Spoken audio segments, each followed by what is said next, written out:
Baik, seterusnya kita ke bumi kenyalan. Antara tumpuannya, syarikat penyedia perkhidmatan telekomunikasi disaran untuk melihat keperluan rangkaian internet kawasan luar bandar di Sarawak.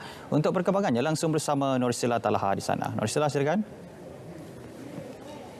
Ya Azam, syarikat penyedia perkhidmatan telekomunikasi di Sarawak disaran untuk melihat keperluan rangkaian internet di luar bandar untuk tempoh jangka masa yang panjang.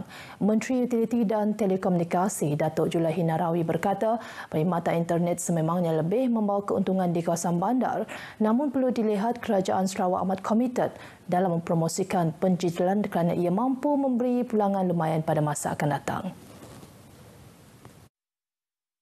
Ujarnya Sarawak juga komited membangunkan lebih banyak menara telekomunikasi seiring dengan sasaran untuk memastikan capaian internet 100% pada tahun 2025.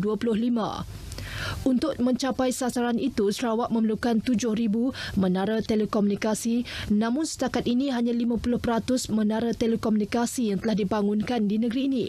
Beliau berkata demikian dalam sidang media selepas menyaksikan majlis menandatangani Memorandum Persefahaman MOU di antara Sarawak Information System Sdn Bhd, Sains, Sakofa Sdn Bhd dan PP Telecommunications Sdn Bhd, PPTEL.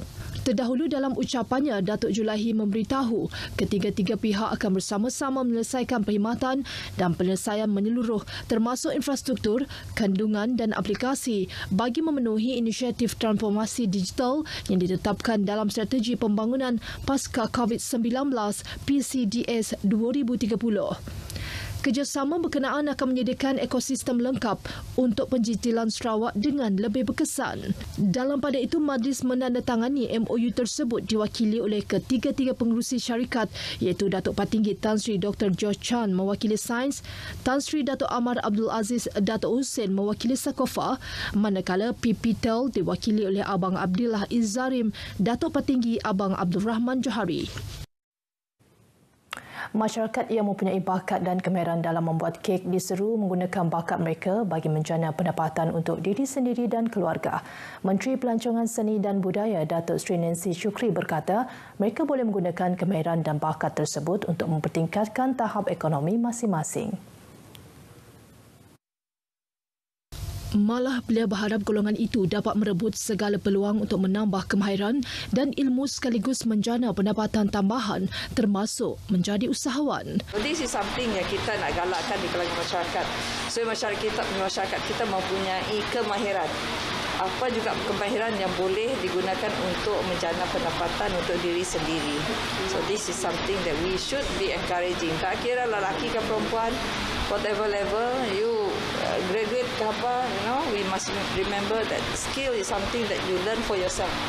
Datuk Sri Nancy berkata demikian kepada pemberita selepas melawat galeri Muzium Kek Lapis Sarawak Siti Payung di Miri.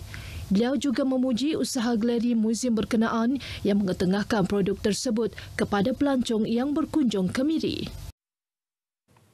Program Bazar Ramadan tahun ini dilihat sebagai satu landasan untuk peniaga, terutamanya peniaga kecil, kembali bangkit dalam perniagaan masing-masing.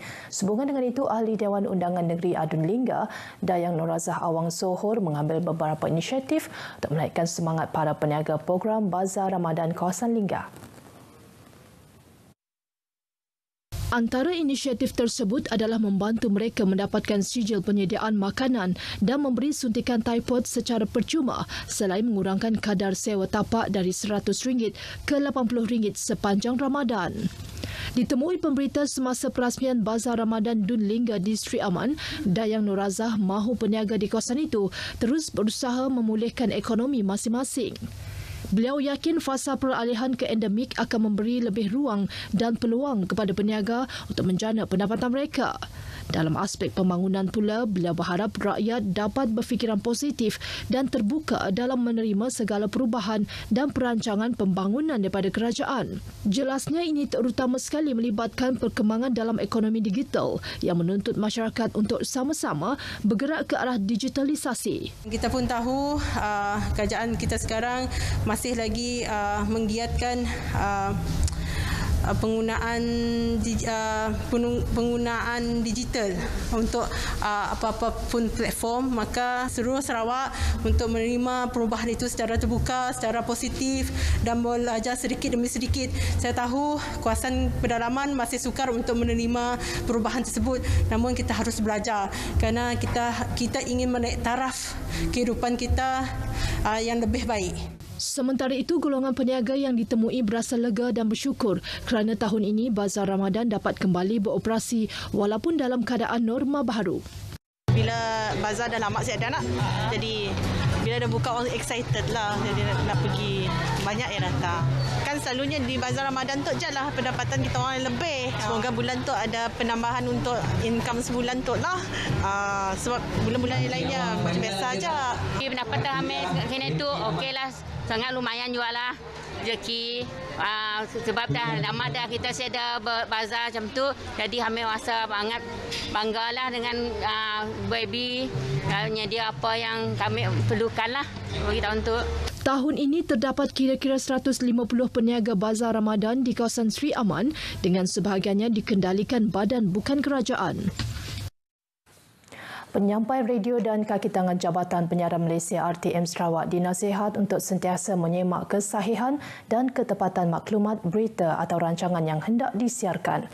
Pengarah Penyiaran Negeri Sarawak Nasrul Hakim Muhammad Nuh mahu petugas RTM lebih peka dengan apa juga isu atau kandungan siaran yang mungkin sensitif kepada masyarakat atau pihak kerajaan. Beliau turut mengingatkan kaki tangan supaya berusaha mengekalkan kewibawaannya dalam menyampaikan sesuatu berita atau maklumat kepada masyarakat.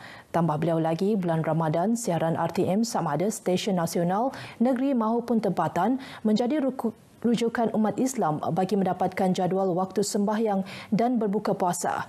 Nasrul Hakim berkata demikian semasa perjumpaannya bersama-sama kaki tangan RTM Sri Aman di Sri Aman. Kongres Kesatuan Pekerja-Pekerja dalam Perkhidmatan Awam QPEX Sarawak menzahirkan penghargaan atas pengumuman pembayaran bantuan khas kewangan sempena perayaan Hari Raya Aidilfitri kepada penjawat awam dari grade 56 dan ke bawah serta pesara. Pengerusi QPEX Sarawak Omar Bahrain Unin memberitahu pembayaran bagi bantuan khas RM500 dan RM250 itu akan dibuat bersama dengan pembayaran gaji pada 25 April ini. Katanya pengumuman kerajaan merupakan suatu yang ditunggu-tunggu oleh penjawat awam dan pesara. Ujarnya lagi, pengumuman berkenaan diterima baik kerana ia sedikit sebanyak membantu perbelanjaan penjawat awam membuat persiapan perayaan Hari Raya Aidilfitri pada awal Mei depan.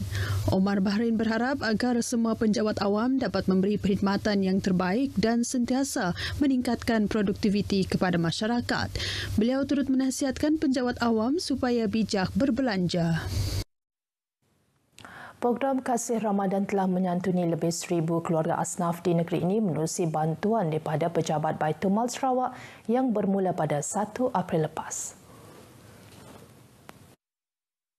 Pengurus Besar Tabung Baitul Mal Sarawak, Dato' Abang Muhammad Shibli Abang Muhammad Naili memberitahu, sempena Ramadan tahun ini, Tabung Baitul Mal Sarawak telah memperuntuk RM2.2 juta sebagai bantuan dalam bentuk barangan keperluan asas dan kewangan bagi meringankan beban golongan berkenaan, terutamanya membuat persiapan menjelang sambutan Hari Raya Aidilfitri pada awal Mei depan. Beliau turut memaklumkan sumbangan bantuan menerusi program ini turut dipermudahkan dengan kerjasama padu daripada Pejabat Baitul Mal di setiap bahagian di Sarawak. Dato' Abang Muhammad Shibli menyatakan demikian ketika menjadi tetamu dalam Cerita Pagi Sarawak menerusi siaran Selamat Pagi Malaysia di Kuching hari ini. Sekian berita dari Sarawak. Salam keluarga Malaysia. Kita kembali bersama Azam di Angkasa Puri. Silakan. Baik, terima kasih Nusila dengan perkembangan dari Sarawak.